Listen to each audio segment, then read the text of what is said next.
নমস্কার বন্ধুরা, পিঙ্কি সাথে বাঙালি রান্নায় আপনাদের সকলকে স্বাগত। বন্ধুরা, আজ আমি আমলকি দিয়ে একটা দারুণ রেসিপি নিয়ে এসেছি।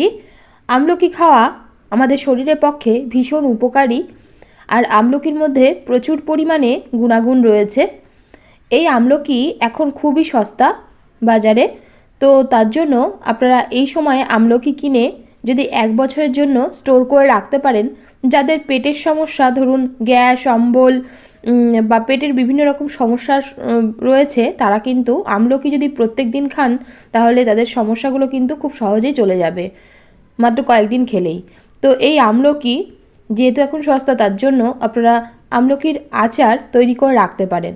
আজকে আমি একটা দারুণ আমলকির আচার রেসিপি আপনাদের সঙ্গে শেয়ার করেছি। তো সেই রেসিপিটা আশা করি সকলের কাছে ভীষণ সহজ হয়ে যাবে আর আপনারা সকলেই বানাতে পারবেন। আমলকির আচার বানানোর জন্য আমি এখানে 300 গ্রাম মতো আমলকিকে ভালো করে ধুয়ে তারপরে জলটাকে ভালো করে মুছে নিয়েছি। এই আমলকির আচার করতে গেলে কিন্তু একদমই জলের ব্যবহার করা যাবে না, বা কোনো পাত্রে বা কোনো জায়গায় যেন জল না থাকে সেটা কিন্তু খেয়াল করে আপনারা অবশ্যই এই কাজটা করবেন। জল থাকলে কিন্তু আমলকির আচার বেশি দিন স্টোর করা যাবে না। তো তার জন্য খুব ভালো করে আমলকিগুলোকে মুছে নিয়ে তারপরে এরকম একটা গ্রেটারের সাহায্যে গ্রেট করে নিচ্ছি। গ্রেটার বলুন বা কুড়ানি বলুন, এর সাহায্যে আমি এইভাবে আমলকিগুলোকে একদম সুন্দর করে কুড়িয়ে নিচ্ছি। সমস্ত আমলকিটাকেই কিন্তু আমি এইভাবে কুড়িয়ে নেব, আর বীজগুলোকে দেখুন সাইডে রেখে দিচ্ছি, বীজগুলোকে ফেলে দিতে হবে। সম্পূর্ণ আমলকিটা ভালো করে কুড়িয়ে নেওয়া হয়ে গেছে। এবার আমরা মূল রান্নার দিকে এগোবো। রান্না করার জন্য আমি কড়াইয়ের মধ্যে দিয়ে দিলাম 1 চামচ 5 ফোড়ন। এখন এর মধ্যে হাফ চামচ সর্ষে দিয়ে দিচ্ছি। এখানে আমি সাদা সর্ষের পরিমাণটা বেশি দিয়েছি আর কয়েকটা কালো সর্ষে দিয়েছি, তবে আপনারা যে কোনো একরকম সর্ষে দিতে পারেন। ফোড়নটাকে একটু হালকা করে ভেজে নিতে হবে।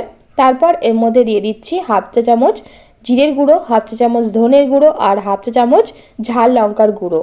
ঝালটা নিজেদের স্বাদ অনুযায়ী দিতে পারেন। এবারে মশলাগুলোকে ভেজে নিতে হবে কয়েক সেকেন্ডের জন্য। এইভাবে নাড়াচাড়া করতে করতেই দেখবেন মশলা থেকে সুন্দর গন্ধ বেরোচ্ছে, তখন বোঝা যাবে যে মশলাটা সুন্দরভাবে ভাজা হয়ে গেছে। আর অবশ্যই কিন্তু গ্যাসের ফ্লেমটাকে একদম লোতে রেখে রান্নাটা করতে হবে বন্ধুরা। পুরো রান্নাটাই কিন্তু একদম লো ফ্লেমে রেখে করতে হবে। এবার এর মধ্যে দিয়ে দিচ্ছি গুড়। আর আমাদের মশলাটা যখন সুন্দর গন্ধ বেরোচ্ছিল তখন আমি এখানে গুড় অ্যাড করলাম। এখানে মোটামুটি 250 গ্রাম মতো গুড় দিয়ে দিলাম। তো আমি এর সঙ্গে কিছুটা চিনি দেব, 50 গ্রাম মতো চিনি দেব, কারণ আমার কাছে গুড়ের পরিমাণটা অল্প ছিল, তো তার জন্য আমি এখানে চিনি ব্যবহার করব। তবে আপনারা চাইলে সম্পূর্ণ গুড়েও এই আমলকির আচারটা করতে পারেন। এখানে আমি মোটামুটি আরও 50 গ্রাম মতো চিনি দিয়ে দিলাম। আবারও বলছি বন্ধুরা, আপনারা চাইলে কিন্তু সম্পূর্ণ গুড় দিয়েই এই রান্নাটা করতে পারেন। তো দেখুন আমি চিনি এবং গুড়টাকে খুব ভালো করে মিশিয়ে নিচ্ছি।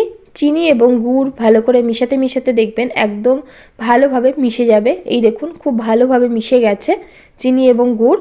আর এই পর্যায়ে এসে আমি এখানে আমলকিগুলোকে দিয়ে দিচ্ছি। কুড়িয়ে নেওয়া আমলকিগুলোকে দিয়ে দিলাম। সম্পূর্ণ আমলকিটাকে এখানে দিয়ে দিলাম। দেওয়ার পর ভালো করে মিশিয়ে নিচ্ছি।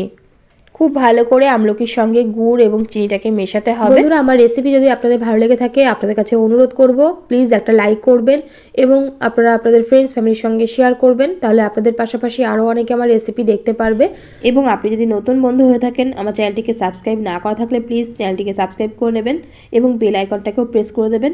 দেখুন বন্ধুরা, ভালো করে আমলকির সঙ্গে গুড়টাকে মিশিয়ে নিয়েছি। এবার আমি এখানে লবণ দিচ্ছি। এখানে আমি খাবার লবণ মানে রান্না করার লবণ দিলাম হাফ চামচ, আর তার সঙ্গে বিট লবণ দিলাম 1.5 চামচ। লবণ দেওয়ার সাথে সাথে দেখবেন আমলকি থেকে জল ছেড়ে দেবে, মানে আমলকির যে রসটা রয়েছে সেই রসটা বেরিয়ে আসবে।